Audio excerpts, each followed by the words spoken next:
शिवछत्रपतींची पहिली जी जयंती आहे 19 फेब्रुवारी 1874 ला महात्मा फुले रायगडावर जातात। त्या ठिकाणी राजे शिवछत्रपतींची काट्याकुट्यात त्या ठिकाणी असलेली ती समाधी शोधतात आणि 19 फेब्रुवारी 1874 ला महात्मा फुले राजे शिवछत्रपतींची पहिली जयंती साजरी करतात। अशा त्या महात्मा फुल्यांच्या तदनंतर मित्रांनो असं म्हणतात, एखाद्या माणसाचं टीजभर असतं हातभर करून सांगतात, माझ्या राजांचं आभाळभर आहे। आभाळापेक्षा दिव्य, आभाळापेक्षा भव्य, आभाळापेक्षा उत्तुंग, आभाळापेक्षा अनन्य, आभाळापेक्षा अखंड असं व्यक्तिमत्व असणाऱ्या राजे शिवछत्रपतींच्या तदनंतर संबंध महाराष्ट्राला नव्हे, संबंध राष्ट्राला नव्हे, संबंध विश्वाला ज्या मातृत्वाचा आदर्श वाटावा असं मातृत्व, नेतृत्व, कर्तृत्व या त्रिसूत्री गुणांचा समुच्चय ज्या मासाहेब असलेल्या त्रिसूत्री गुणांचा समुच्चय असणाऱ्या मासाहेब जिजाऊंच्या तदनंतर आताच तुम्हाला सांगितलं, संबंध जगाच्या पाठीवर सगळ्यात जास्त युवकांचा देश म्हणून या राष्ट्राकडे पाहिलं जातं। या राष्ट्रातल्या प्रत्येक युवकाच्या काळजावर अधिराज्य करणाऱ्या संभाजी राजांच्या तदनंतर सगळ्यात महत्वाची गोष्ट बघा, शब्द वापरतोय, सगळ्यात महत्वाची गोष्ट ती म्हणजे स्वराज्य अस्मितेसाठी स्वतःचं रक्षण करून घेणाऱ्या संबंध मावळ्यांच्या स्मृतीला मी भैयासाहेब प्रमोद पाटील सर प्रथमतः विनम्र अभिवादन करतो।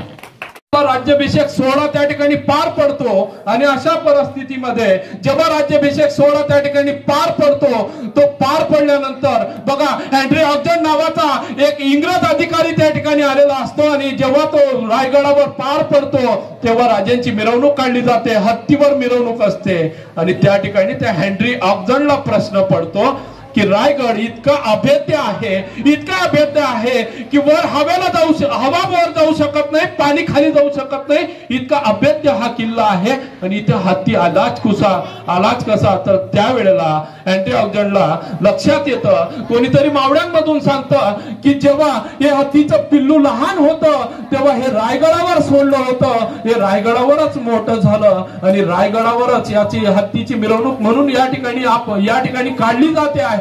अशा पद्धतीने त्या ठिकाणी सगळं 6 जून 1674 चा तो सुवर्ण सोहळा पार पडतो।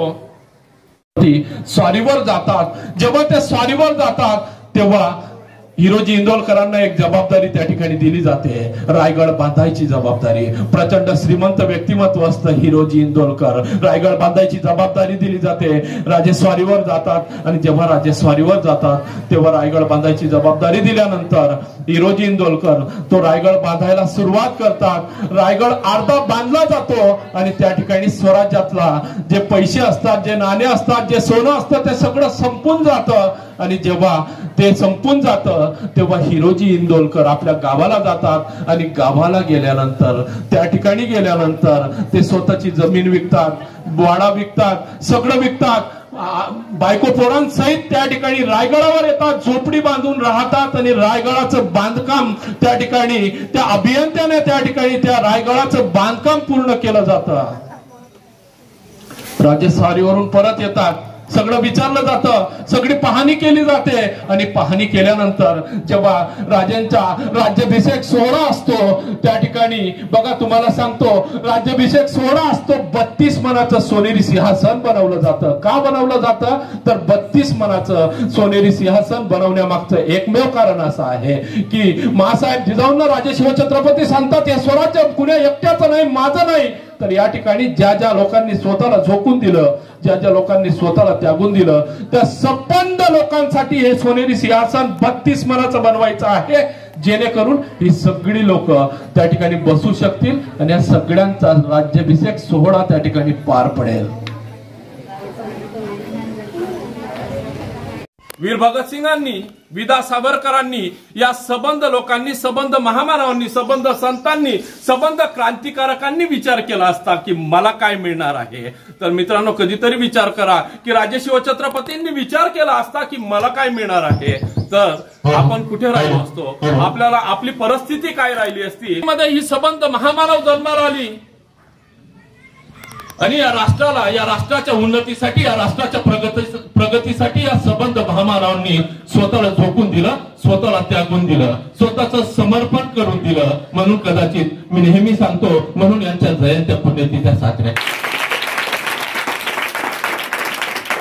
तर असो, आजच्या जास्त युवकांचा देश म्हणून आपल्या राष्ट्राकडे पाहिलं जातं, सगळ्यात जास्त तरुणांचा देश म्हणून भारताकडे पाहिलं जातं. जेव्हा तुम्ही सबंध जगातली लोक तरुणांचा देश म्हणून या देशाकडे पाहतात, तेव्हा मला असं वाटतं की तुमची नैतिक जबाबदारी आहे, राष्ट्राबद्दलची जबाबदारी आहे. नेमकं आपल्याकडे बुद्धी नाही असं नाही, भारतातल्या लोकांकडे बुद्धी नाही असं नाही, भारतातल्या लोकांकडे चातुर्य नाही असं नाही, भारतातल्या लोकांकडे शक्ती नाही असं नाही, भारतातल्या लोकांकडे सर्व आहे. फक्त त्याचा वापर राष्ट्रासाठी, देशासाठी, राज्यासाठी, महाराष्ट्रासाठी करायचा असतो. हे जर या पृथ्वीवर, या महाराष्ट्र राज्यामध्ये जर कोणत्या माणसाला कळलं असेल तर ते म्हणजे राजेश छत्रपती.